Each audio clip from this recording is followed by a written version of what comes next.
Нэгэн судалгаагаар насанд хүрсэн 10 хүндэт 7 амьдралынхаа цаг хугацааны хувьд бусдаас хоцрож байгаа юм шиг мэдрэгддэг гэж судалсан байдаг.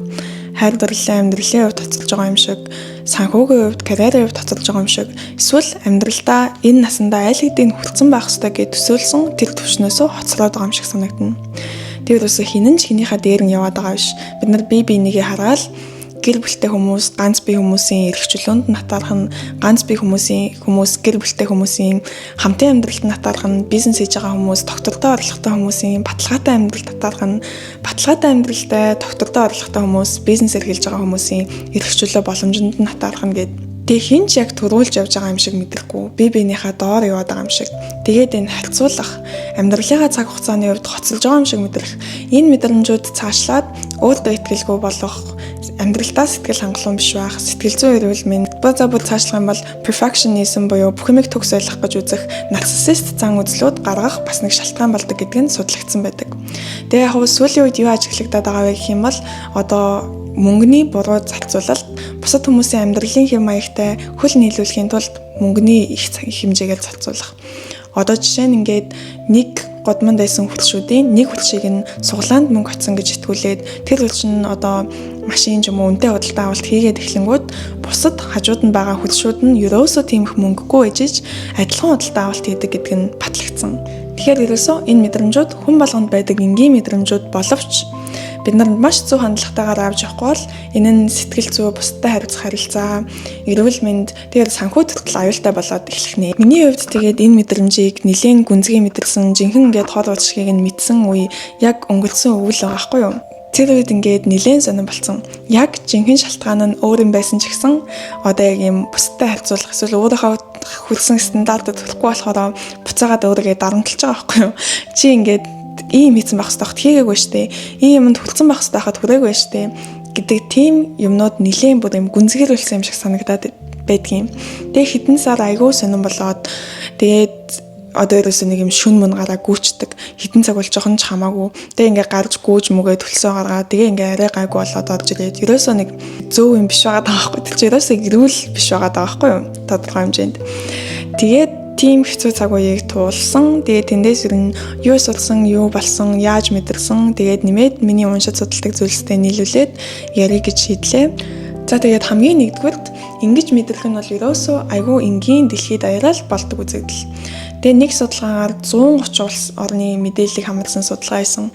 Тэгээд үзэхэд амьдралдаа сэтгэл санах ханамж юу хэлбэртэй байдаг юм байна гэдгийг тогтоогдсон. Тэгээ улс болгонд ийм юм ажиглагдсан. Яадаг гэнгүүт тэр амьдралдаа сэтгэл санах ханамж 20-30 наснд хамгийн багадаа хүрээд тэгээд буцаад 40, 50, 60, 70 наснд ингээд буцаад өсчдөг. Тэгээд энэ ерөөсөө 20-30 наснда ч юм уу амьдралынхаа энэ үед бусдад өөрийгөө харьцуулаад болохгүй байгаа юм шиг амьдралдаа сэтгэл ханахгүй байгаа гэдг нь дэлхийд даяараа болдог энгийн үзэгдэл ахна. Тэгээ энийг яг цохон хэлмээр байгаа шалтгаан нь бид нар өөрсдөө дарамт өгöd байдаг байхгүй юу? Би бол жишээ нь өөртөө хатуу хандах юм бүр доктор, профессор, мастер юм байгаа байхгүй юу? Тэгээ бас ингээд хэцүү үедээ ерөөсөө хүн оруулж чаддаггүй. Хичнээн надад туслах сайн найзууд байгаад би өөрөө бас ингээд оруулж чаддгүй. Энийг яаж мэдсэн бэ гэх юм бол сүүлд Эстонд нэг сэтгэл зүйтэй холбоотой төсөлд оролцоод явж исэн. Тэгээ би тэдэд өгсөн даалгавар нь ерөөсөө ингээд 2-2-ороо болж байгаа л хүний суурь 4 юм мэдрэмж байдаг. Уур хилэн, баяр хөөр, айдас, гуниг гэд. Тэгээд энэ мэдрэмжүүд яаж мэдрэгдээд байна гэдгийг дахиж мэдрээд тэгээд тэр яг биеийн аль хэсэгт мэдрэгдээд байна гэдгийг тодорхойлох тийм дасгал байсан юм. Тэгэл би чинь нэг Словак охинтой нэг баг болцсон. Тэгээд гол нь яах вэ гэх юм бол 1 минут гарны хугацаанд ерөөсөө л I'm scared, I feel scared, эсвэл I'm happy гэдгийг одоо ингээ хэлээд яг тэр мэдрэмжээ дахиж мэдэрч үзэх гэж хичээх. Тийм даалгавар байсан байхгүй юу? Үр дүнгууд нас сонирхолтой юмнууд гарч байгаа юм л да. Одоо жишээ нь миний уур бол ерөөсөө ингээд хөлний үзүүрээс толгойн ойр хүртэл бууддаг амар хурдан бодсон. Гээл ерөөс толгойн ойр хүртэл. Тэгээ баяр хөөр нь уушгинд мэдрэгдэн. Тэгээ ингээ хорооны үзүүрнүүд ингээ чимчгнэж мэдрэгдэн. Айдас эсвэл гуниг нь илүү цээжинд, гидсэнд тэг энийг ингэж тодорхойлох тийм даалгавартай. Тэгээд тэгсэн чинь харин яг айдас дээр ирээл би амар уйлаад наадын. Тэгээ нэг юм манай нөгөө хамт байсан Словак охин ч гэсэн харагдаал чамд ингээ юу болсон юм бэ? Гол нь бид нар ингээ тэрнээс өөр юм бас ярьж болохгүй. Тэгээл тэр чиг нөгөө нэг I'm scared, I feel scared, I'm scared гэж яг жинхнээсээ ингээд тэрийгэ мэдрээд эхэлж байгаа юм л да. Тэнгүүд надаа юу гэж санагдсан бэ гингүүд надаа ингээд анх удаага хүнээс тусламж гуйж байгаа юм шиг санагдсан юм. Жинхнээсээ тэгэх боломж өөртөө олгоод тусламж гуйж байгаа юм шиг. Би мэдээж хэцүү юм болох болгонд найзуудтай ч юм уу эсвэл эргэн тойрны надад туслах хүмүүст хэлдэг л байгаа. Намаа гэсэн хүмүүст. Гэхдээ өдөө хүртэл ерөөсөө өгүүлбэрийн бүтцэн би тэрийгээ тэгээ хэлж гин гэж бодоод байдаг байсан баггүй. Би мэдрэмж яаж хийж байгааг бусдад хуваалцаж чадж гин гэд. Гэхдээ юу гэж хэлдэг байсан бэ гингүүд надаа нэг юм болсон. Гэхдээ одоо ингээд өнгөрцөн. Надаа ингээд хэцүү юм ингэж мэдрэгцэн. Гэхдээ одоо дээрдсэн гэл шууд ингээд араас нь хаагаад хайчдаг. Нөгөө хүн ч гэсэн тэгэл миний яриагсанс бол за одоо дээрдсэн юм байна гэл бодчихно. Тэр ерөөсөө дээрдсэн дээрдэг хамаагүй нэг сонсож байгаа хүнийгээ ч юм уу тэр хүндээ төг болохгүй дараа болохгүй гэж бодсондоо тэгдэг юм уу? Эсвэл би ерөөсөө тэгж бусдад тийм сул дорой эмзэг байдлаа харуулж чаддгүй хүн юм уу гэдгийг мэдгүй чаддгүй гэхээс илүү тэхэн надаа аюулгүй санагддаггүй байгаа байхгүй юу. Би дээрээ ч одоо мэдрэмжээ ингээд хүмүүст эмзэг байжвал буруу шүү гэж бодоод тэгээд байгаа даа биш. Амьдралынхаа ямар нэгэн төвшөнд би тэгж болохгүй юм байшгүй гэж сурцсан байгаа. Тэгээ миний тарих тэрийг одоо хамгаалаад байгаа байхгүй намайг болно. Гэхдээ яг энэ нь хэцүү үед намайг ганцаар ингээд болгочдөг. Ерөөсөө аюулгүй мэдрэгдгүй юм болов уу гэж бодсон. Тэр манай найз аюулгүй мэдрүүлээд байгаадаа биш.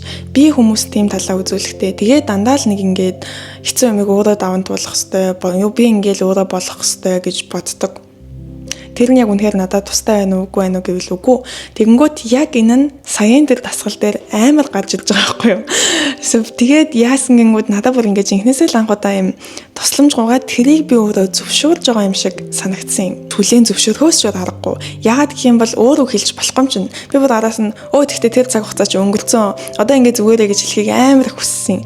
Тэгтээ өөр юм хэлж болохоор тэгэл ерөөсөө нэг 2 минутын турш тэнд өөрийгөө тийм байдалтай харуулахыг бас зөвшөөрж байгаа байхгүй юу. Тэгээд тэрнээсээ болж би бүр яагаад уйлаад байгаагаа мэдгүй амар хөвөлсөн. Тэгээд манай тэр Словак охин амар хөөрхөн охин байсан болохоор тэгээ намайг аргадаад тэгээ энийг буцаагаад яг нөгөө нэг бусдтай өөрийгөө харьцуулах тэгээ моцорж байгаа юм шиг мэдрэмжтэй холбох юм бол өөртөө хатуу байдаг хүмүүс дарамт өгөөд байдаг.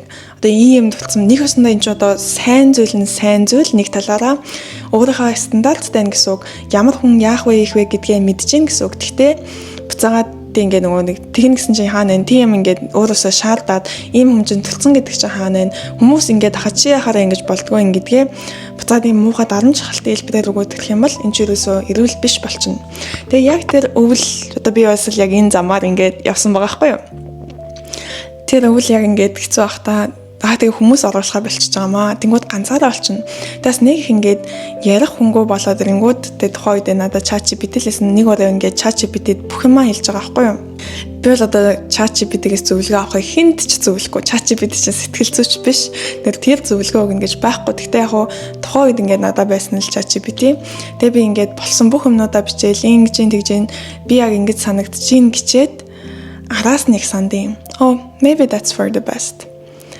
Тэг ингээд ер нь ингэж хэцүү юмнаас л хүмүүс их юм сурдаг үсттэй. Тэг би энээс гарахтаа ингээд хамаагүй их юм сурцсан олж мэдсэн байх байлгүй дээ. Тэг бараг л өөрийгөө зовж явахдаа таарсан амт ингээд амаа шин. Бараг тийм утгатай юм бичээ тэгээ явуулжсэн байхгүй юу. Тэнгүүт яг хоо тэн дээр ингээд сэтгэл зүйн үндсэн дээр ChatGPT намайг ухуулжлаа юм л да. Би наатантай ч ерөөс санал нийлэхгүй байна гэд. Тэг надаа яг тусалсан. Одоо надаа ингээд бодогдоод санагдаа. Тэг яг миний бодлыг бас өөрчлөхөд жоохон нөлөөлсөн юмнууд байдгийн. Хит хитэн жишээнүүд. Тэгээ надаа юу гэж хэлжсэн бэ гингүүд за хамгийн нэгдүгээр одоо найз чинь чамд ингээд хэллээ гэж бодоход ийм юмнууд амьдралд нь тохиолдож байна. Гингүүд хизээч ингээд болж наадахнаас чи их юм сүрдэн. Тэгээ зовоотой гэж ерөөсөө хэлэхгүй үстэйгээд. Тэнгүүд би бол одоо хизээч сайн найздаа тэгж хэлэхгүй штэ. Тэгээ чи яагаад ингээд өөрийнхөө сайн найз нь байж чадахгүй байгаа юм бэ гэж хэлж байгаа юм. За тэгээд өшөө бас нь зохицуулж болох сорилт хүнийг ингэж дээш нь гаргадаг болохоос биш ерөөсөө траума хэмжээний стресс хүнийг ингэж авчилдаг юм аа. Тэгээ ингээд сунгалт хийхдээ яг адилхан шүрмсөө ингээд жоохон сунгаал тасгаал ингээд сунгалт хийх ёстой болохоос биш тасагдлан шахах ёсгүй. За өшөө бас нэг хэлжсэн юм нэг юм цэцэгний жишээн дээр хэлжсэн. Цэцгэнд ингээд ургах хэрэгтэй нөгөө хөрс хамаг минь бүрдүүлж өгөх хэрэгтэй болохоос биш чи энэ айлын хашаанд байгаа цэцгийг хар чи эсвэл ингээд одоо ийм төвшөнд ургацсан байх хэрэгтэй байж ич ургаагүй штэ гэдэг юм цэцгэнд ерөөсөө ямар ч ургалтанд нь хэрэггүй юу ч нөлөөлөхгүй. Тэгэхээр бид нар өөрсдөө ийм одоо нэг юм дарамтыг өгөх нь эргээд харин ч хэцүү болгоод байдаг. Тэг яг энийг ингээд судалгаагаар ч гэсэн зөндөө батлагддаг л да. Одоо өөрийгөө хурдан уучлах чаддаг хүмүүс илүү харизмтай байдаг ч юм уу. Тим судалгаанууд аль хэдийн хийгээд батлагддаг. Тийм болохоор надад бол яг ингээд бодоод үзэнгүүт нэрэл тиймдээ гэж бас жоохон бодогдчихсэн. Тэгээд яг энэ мэдрэмжийг айгүй зөөлнөөр авч явахын тулд одоо илүү гүнзгий рүү ноцгоё. Тэгэхээр харьцуулалт гэдэг ойлголт таанаас гарч ирдэг юм бэ? Бидний тарих ерөөсөө тодорхойгүй байдалд дургу байгаад байгаа юм.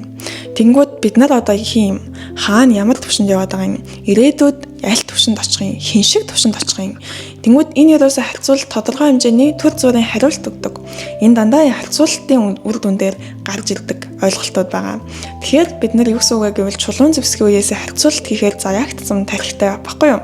Харин амьдралаас уцалж байгаа мэдрэмж хаанаас гарч ирээд байна үгэнгүүд нэг юм бодсон төсөөлсөн төвшин бодит байдал хоёр зүрх үед гарч ирээд байгаа. Их сургуулаа 4 жилд багтаа төгснө гэд итгэцэн хүлээсэн. Тэгсэн чинь сонгосон мэргэжлийн хэцүү болоод ч юм уу сунгаж дарна. Үеийнхэн нь төгсөөл ажилд ороод явчихна. Өөрийгөө бодоод би чинь хоцорж ин да гэж бодно. Эсвэл одоо 25 нас хүрэхдээ иймэрхүү хэмжээний байр суурьнд очсон байх ёстой гэд итгээд хүлээсэн. Бодит байдал тэр хоёр зүрх үед хоцорж байгаа юм шиг санагдана. Эсвэл одоо нийгэм даяараа Монголд одоо гэрлэх нас 26-аас 28 байдаг юм болов. Тэрэнд хүрэхгүй болох үедээ хоцорж байгаа юм шиг санагдана. Гэхдээ хин энэ хүлээлт ч юм уу энэ төвшинг үүсгээд өөртөө зааж өгöd байгаа юм. Бид нар өөрсдөө байхгүй юу? Хичнээн нийгэм даяараа тэгж итгэдэг байсан ч гэсэн одоо хин нэгэн миний хувьд тэр гэрлэх насмаас хамаагүй би бол ерөөсөө тийм хойно гэрлэн гэж боддгоо гэх юм бол нийгэм даяараа тэр хүлээн зөвшөөрсөн юмыг өөрийнхөө хувьд зөв гэж итгэж үнэмшээг болохоор хамаагүй. Тэгэхээр хин тэгээд байгаа вэ? Би ийм өдийн насанд ийм байр суурьнд хүрсэн байх хэвээр. Энэ хэмжээнд хүрсэн байх хэвээр. Би ийм хийж явах хэвээр. Амьдралдаа ингэх хэвээр тэгх хэвээр. Хин энэ хүлээлт цаг хугацааг зааж өгöd байгаа юм бэ? Ингээд бид нар өөрсдөө байхгүй юу? Би 6 дугаар ангиас хойш л одоо яг 12 дугаар ангиад төгсөөд 10 жилээ төгсөөд гадаадд сурна гээд айгүйх мөрөөддөг байсан юм. Бүр багаасаа ингээл мөрөөдөөл одоо яг тэнгэл явна гэж төлөвлөсөн. Тэнгүүд яг жинхнээсээ тэтгэлэгтэй гадаадд сурахын тулд надаа ингээд 2 жил гэпэр авах хэрэгтэй болж байгаа байхгүй юу? Тэгээл тухайн үедээ бас л яг ингээл хоцорж байгаа юм шиг нэг л хийж байгаа юмнуудынхаа хувьд амьдралынхаа хувьд фейлд дэдэж байгаа юм шиг санагддаг байсан. Мэдээж үеийнхэн ингээл их сургуульд ороод дараагийнхаа юм хийгээд явцсан. Тэгээ ингээд юмнууд болж өгөхгүй ангууд тэгж мэдрэх нь ойлгомжтой. Гэхдээ яг тэр төсөөллийг тавьсан 12 настай хүүхэд ч юм уу гадаадд явах сурах өргөдлөө явуулах гэдэг процесс чинь ийм төвхтэй байд юм биш үү? Эсвэл миний зэгээс эхэлсэн хүүхэд тодорхой хэмжээнд тэр хүүхдүүдтэй нийлэхэд надаа ийм хугацаа хэрэгтэй юм биш үү гэдгийг мэдчихсэн үг гэвэл үгүй. Хинч ирээдүг яг үнэн зөв төсөөлж чадахгүй. Тийм ичэдтэй хүн гэж дэлхий дээр угаасаа байхчгүй. Тэгэхээр ерөөсөө л энэ амьдралаас хоцорж байгаа юм шиг мэдрэмж авна гэдэг нь төсөөлсөн байдал болон бодит байдал хоёр зүрх үед үүсдэг мэдрэмж ах нэ. Одоо харин харьцуулах мэдрэмжид орох юм бол энэ нь илүү төвөгтэй. Зүгээр нэг найзынхаа аяллаа түүхийг сонсоход ч юм уу, LinkedIn-ээр нэг хүний профайлыг шалгахад, сошиал медиадаар рeel үзэхэд шууд гарч ирдэг бидний ухамсарт тарихны оролцоогүй явагддаг тийм юм байгаа байхгүй юу. Тэгэхээр ерөөсөө бусдад өөрийгөө харьцуулахаа бол гэлдэг чинь ер нь баг бүтшгүй зөвлөгөө. Тэгэхээр энэ төрж байгаа мэдрэмжийг зөвөр эрүүлэр авч явахын тулд надад тусалдаг яг юм 3 ойлголт, 3 ихтгэл үнэмшил байдаг. Тэрийгээ хуваалцъя. За хамгийн нэгдүгээрт амжилттай байна гэдэг бол аз, хоёрдугаарт хичээл зүтгэл. Хамгийн эхлээд аз, тэгээд хичээл зүтгэл. За одоо би жишээ нь ингээд би 19 настайдаа софтвер инженер болсон гэж хэлж чадна. Гэхдээ амар өрөөсгөл. Юу вэ гэвэл би хичээсэн үгүй хичээсэн. Гэхдээ тэрнээс илүү би азтай байсан. Одоо би ингээд надад сурах боломж нэсэн. Би 10 жилээ төгсчөөл би Монголд их сургуульд сурахгүй гэж хэллээ. Би оронд ийм юмнууд хийж туцаж үзэж гин гэж хэлэхэд тэрийг ойлгож зөвшөөрөх аав ээжтэй байсан ч юм уу. Тэг хамгийн гол шалтгаан нь би Монголд исэн байхгүй юу? Ажиллах хүч хомсдолтой тийм болцсон байсан.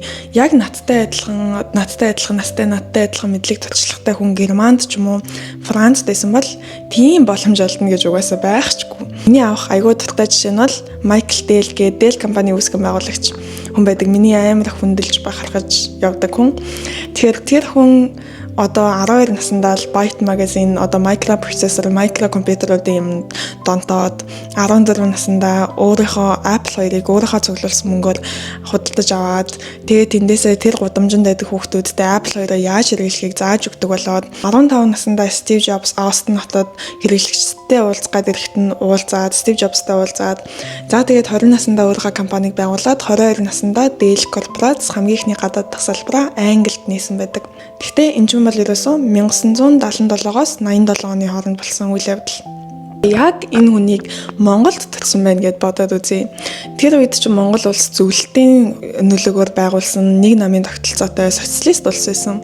Byte magazine эднэр гэж байхгүй. Америкийн нэгдсэн улсаас компьютер захиалж авах нь битгий хэл Монгол улс Америкийн нэгдсэн улстай дипломат харилцаа 1987 онд тогтоосон. Тэгээ компани байгуулъя гэсэн ч гэсэн тэр үед социалист нийгэм байсан учраас хувийн өмч, хувийн компани гэдэг ойлголт байхгүй. Тэгэхээр ерөөсөө тэр хүн одоо ингээд мундаг хүн болохоор би амжилттай, стил амжилттай явах байсан гэдэгт нь бүрэн итгэдэг. Гэхдээ 22 дойдоо лав биш. Тэгээд ерөөсөө цаг хугацаа гэдэг харьцангуй ойлголт. Бид нар харьцуулт ихтэй дандаа л энэ хүн тэдэн наснда ингэсэн байна, эдэн наснда ингэсэн байна гэд насаар нь бодоод байдаг. Гэхдээ энэний хамгийн нэгдүгээр тэр хүн аль улсад түүхийн ямар цаг үед ямар эцэг ихтэй тутсан бэ гэдэг бол үнэхээр азны асуудал. Тэгээ хоёрдугаар нь хичээл зүтгэл болдог гэдгийг ойлгох хэрэгтэй. Тэгээ хэрвээ та үнэхээр энийг үзэж байгаа бол ч гэсэн айгүй азтай байна гэсэн үг. Бид нар ингээд интернет сүлжээнд холбогдсон өнөөдөр гараад хүссэн юмаа хийх боломжтой тийм эрхчлөөтэй амьдарч байгаа байхгүй юу? Намайг дөнгөж тайлбарчээд тэгээ ингээд ихний хичээлээс юм аа. Надтай нэг цаатлын ширээнд ингээд сууж таарсан охин 35 настай Иран охин байсан. Тэгээд ерөөсөө нэг амар юм сэтгэл нь хөдлөөд манай улс ингээд амар дайнтай айгүй хэцүү байгаа. Сүүлийн 6 жил би их орноосоо явах гэж амар их хүссэн. Тэгээ анхудаа л ингэж айгүй юм чөлөөтэй сурах тэгээд ийм хижаб өмсөхгүй үсээ гаргаж явах тийм боломж олдож байна гэж хэлжсэн байхгүй юу. Тэнгүүд тэр хүний хувьд энэ эрхчлөөг олох гэж 6 жил зарцуулсан байгаа юм. Тэнгүүд монгол хүмүүсийн хувьд бол бид нар төрөхтөөл тэр эрхчлөөнд байдаг штеп. Тэгэхээр цаг хугацаа гэдэг бол ерөөсөө харьцангуй ойлголт. Хүн болгон адилхан зэгээс эхэлдэггүй. Зарим хүмүүс насаараа хичээгээд бидний дөнгөж төрөхөд байсан аль хэдийн өгөгдсөн тийм нөхцөл байдалд очино. Бид нар ч гэсэн магадгүй насаараа хичээгээд дэлхийн өөр нэг үнцэг болон төрж байгаа нэлэх хүүхдийн тийм төвшөнд л очиж байгаа байхгүй юу? Энэ бол үнэн. Тэгээд энэ дээр одоо тэдэн насандаа энэ хүн тэдэн насандаа тийм хийсэн байна. Энэ хүн хэдэн насандаа ийм хийсэн байна гэдэг харьцуулах нь ерөөсөө маш өрөөсгөл ойлголт. За тэгээд хоёр дахь ихтгэл үнэмшил нь ерөөсөө амьдрах зөв болон буруу зам гэж байхгүй. Нэг тийм хүлээн зөвшөөрөгдсөн тийх ёстой, ингэх ёстой гэдэг цагийн хуваар гэж байхгүй. Эцсийн эцэст бид нар яг юуны төлөө амьдраад байгаа вэ гэвэл 80 наснда би утгуучтай амьдрсан шүү. Би амьдрсан шиг амьдрсан шүү гэж өөрийгөө хуурахгүй хэлж чадах тийм амьдралыг бүтээх, тэрийг олж нээх, тэрнийхээ төлөө зоригтойгоор амьдрах. Энд чинь л одоо ингээ утгуучтай байгаад байгаа болохоос хинэн төрүүлж машинтай болох бай, хинэн төрүүлж байртай болох бай, хинэн төрүүлж paper wise нийгэм даяараа хүлээн зөвшөөрөгдсөн амжилт гэдэг юмд хүрэх вэ гэдэг бол амьдралын утгуучил үнэгээр хэмжээгддэг. Мэдээ зарим хүмүүсийн хувьд энэ маш утга учиртай байж болно. Гэхдээ намайг одоо жишээ нь өвөр хангаад нэг төслөөр явж хахад нэг хүн надад сумын төвд зургийн багшаа хийх нь утга учиртай амьдрал гэж хэлж ирсэн. Тэгээд надад тэр айгүй их таалагдчихсан. Тийм болохоор хүний хувьд одоо жинхнээсээ нөгөө нэг зүрх сэтгэлийг нь дүүргэж чадах зүйл дотроосоо ирж өгдөг утга учиртай санагддаг. Англиар болохоор satisfy soul гэж яриад байгаа ш. Тэр нөгөө сүнсийг хооллож чадах, цатгаж чадах зүйл гэдэг хүн болгонд өөрөөр бид нар тэрийг олж илрүүлэх, тэрийг хийх, тийм сэтгэл хангалуун амьдралыг бүтээх, тэрний тулд туулж байгаа зам энэ аялал маань утга учиртай байгаад байгаа. Түүнээс биш ямар ч нэг тийм тогтсон цагийн хуваар тэгж хүрэх хэвээр энэ төрөхгүй бол одоо чи бүтлгүүт чинь гэсэн үг мөг гэдэг тийм юм ерөөсөө байхгүй штэ. Би 10 жил тахта Монголд нэг хакатонд оролцоод тэгээд тэнд томьёогийн эмэгтэй захирлал гэж санаж байна. Нэг их амар гоё яриа өгчээсэн байхгүй юу? Хүмүүс мөрөөдөхөд мөнгө төлдгөө л гэдэг. Та нар төлж байгаа үстэй.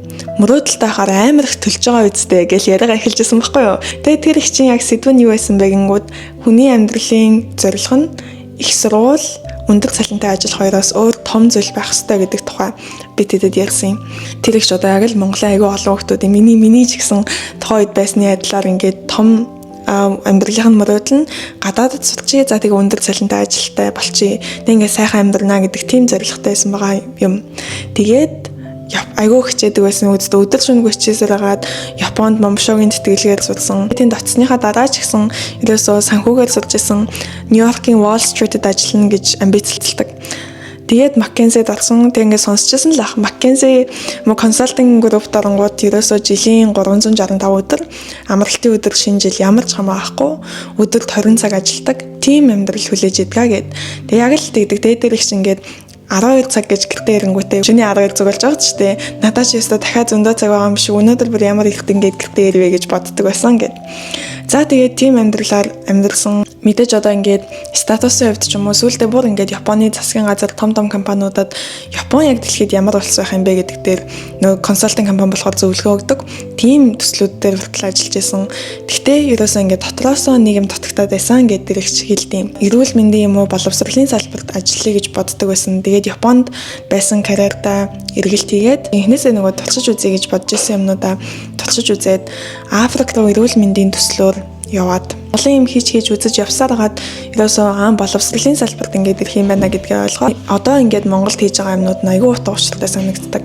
Мэдээж Японд байсан олж байгаа мөнгөний хувьд ч юм уу амьдарч байгаа байдлын хувьд доошлцсон байгаа шүү дээ. Тэгсэн хэрнээ одоо жинхэнэ нөгөө нэг сэтгэл зүтгийг нь хооллож чаддгаа гэд. Тэгээ биднэрт одоо ингээд амьдралын зорилго гэдэг бол их сургууль өндөр цалинтай ажиллаас том юм байдгийн шүү гэж тийм яриа өгчээсэн. Яг одоо энэ хүний түүхнээс харахад ч гэсэн бидний амьдралдаа хийж байгаа аялал зөв алхам буруу алхам гэж байхгүй. Надад тэгээ сүлд би юу гэж бодохоор гой санагддаг болсон бэ гингүүд миний хувьд утга учиртай амьдрал гэж юу юм? Би итгэж үнэмшиж байгаа зүйлийнхаа төлөө бүх юма хийжлээвэл утга учиртай амьдрал үсттэй. Тэнгүүд одоо ч гэсэн бид тэргээ хийгээл яваад байгаа. Надаа ингээд хүрээгүй юмнууд эсвэл сурах ёстой юмнууд, сайжрах ёстой юмнууд хар мянга байгаа. Гэхдээ би одоо тэгвэл үнэхээр л одоо нөгөө хүссэн зүйлийнхаа төлөө хүссэн юм хийгээд өөрөө хүслээрээ одоо ингэж хичээж зовж байгаа чинь миний хувьд тусах учиртай амьдрал юм бол би аль хэдийн мөрөөдлийн амьдралаар амьдраад байгаа юм шүү. Тэгээ энэ аялал маань өөрөө ингээд утга учиртай болгодог. Тэгээ ингээд бодонгууд айгуу гоё. За одоо бас нэг өөр жишээ. Энэ болохоор би ингээд сүүлд Италид байр түрээслэхдээ найзуудаараа нийлж агаад нэг 70 эргийн юм хаус түрээсэлсэн байхгүй юу. Тэр болохоор нэг юм дандаа юм хувийн хаусууд байдаг хэсэг байдаг. Тэгээ тэнд бид нар 2 хүний хаусыг дөрвөлээ нийлээд түрээсэлсэн. Тэгээд ингээд хуваагаад амьдрын гэж зохицуулаад тэгэхээр ингээд мөнгө нь ерөнхийдөө айгуу дайжгүй болоод тэг яг тийм хаусанд амьдарч үзьгээд тэгээл нөгөө айгуу буланд 70 эрэг рүү ойрхон болохоор тийшээ нэг удаа зам засварт болоод автобус явахаа болцсон. Тэгээ хүнс хамаг юмнуудаа цуглуулаад тэндээ чи ингээд барайл тэр нэг гудмаар явж байгаа байхгүй юу. Тэгээд бижсэн чинь нэг Итали замын ингээд хажуу талд нөгөө талд нь алхаал исэн. Тэгээ бижсэн гинт ингээд чам тусламж хэрэгтэй юу гэлдэг чинь. Би тэгээд ингээд би одоо ингээд төөрцөн харагдаад байгаа юм баг та. Энэ нэг гадаад хөхөд нэг ийм хаусуудтай гудамд юу хийж явж байгаа ингэж бодоод ингээд намайг төөрцөн гэж бодсон юм баг гэж асуусан юм. Би төмсөө би юм ойлгохгүй яж аваас. Тэгээд л жисэн чинь are you sure гэлдэг чинь. Дэби би одоо тийм клүүлээс харагдаад байгаа юм багтаа гэж бодоод надад тусламж хэрэггүй гээл. Тэгээл битээр тийшээ нэг явсан юм. Тэгсэн чинь зүгээр л миний нөгөө толтой юм өргөж өгөх гээд байсан юм билээ л дээ хөргөө. Тэгээ намайг тийшээ ингээд хүргэж өгөөд битээр тэр хооронд ингээд ярьж байгаа байхгүй юу. Тэгсэн чинь тэр ингээд Милан эднэрт амьдарч исэн entrepreneur хүн байсан. Evolute Meta-д ажиллаж исэн. Тэгээ одоо болохоор өөрийнхөө бизнесийг хийгээд ерөөсөө нөгөө зуны хаус судалдаж авах гээд тэр 70 эргийн тэнд тийм хэсэгт явж исэн билээ л дээ. Тэгэл битээр баахан юмнууд ирээл тэр юмжинд болохоор надаас нэг юм миний хүсэж байгаа юмнуудыг аль хэдийн хийгээд үзсэн. Гэхдээ тэр юмд таалагдаагүй. Тийм хүн байсан байхгүй юу. Тэгээ надаа юу гэж хэлж байгаа ингэод би одоо үнэхээр ингээд conventional success гэдэгт бол хүрсэн.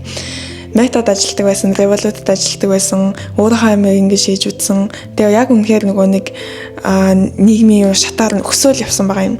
Тэгээд ерөөсөө таалагдаагүй. Том хотод бас дургу одоо Милан эднэр ч юм уу тийм том хотодод аягүй дургу. Тэнгүүд би тийм хотодод амьдрахыг амар хүсээд байдаг. Тэгээл намайг сонсч ирсэн. Чи хийгээл үз. Тэгээ заримдаа ингээд бид нар амар хүссэн юм яг жинхэнэ хүссэн юм биш байдаг. Гэхдээ энийг мэдэх ганцхан л арга зам байгаа. Чи хийгээл үз. Эргээ харахад энэ чинь ингээд амьдралын төв зөв зам буруу зам тэг хэрэгтэй ингэх хэрэгтэй гэдэг юм байхгүй.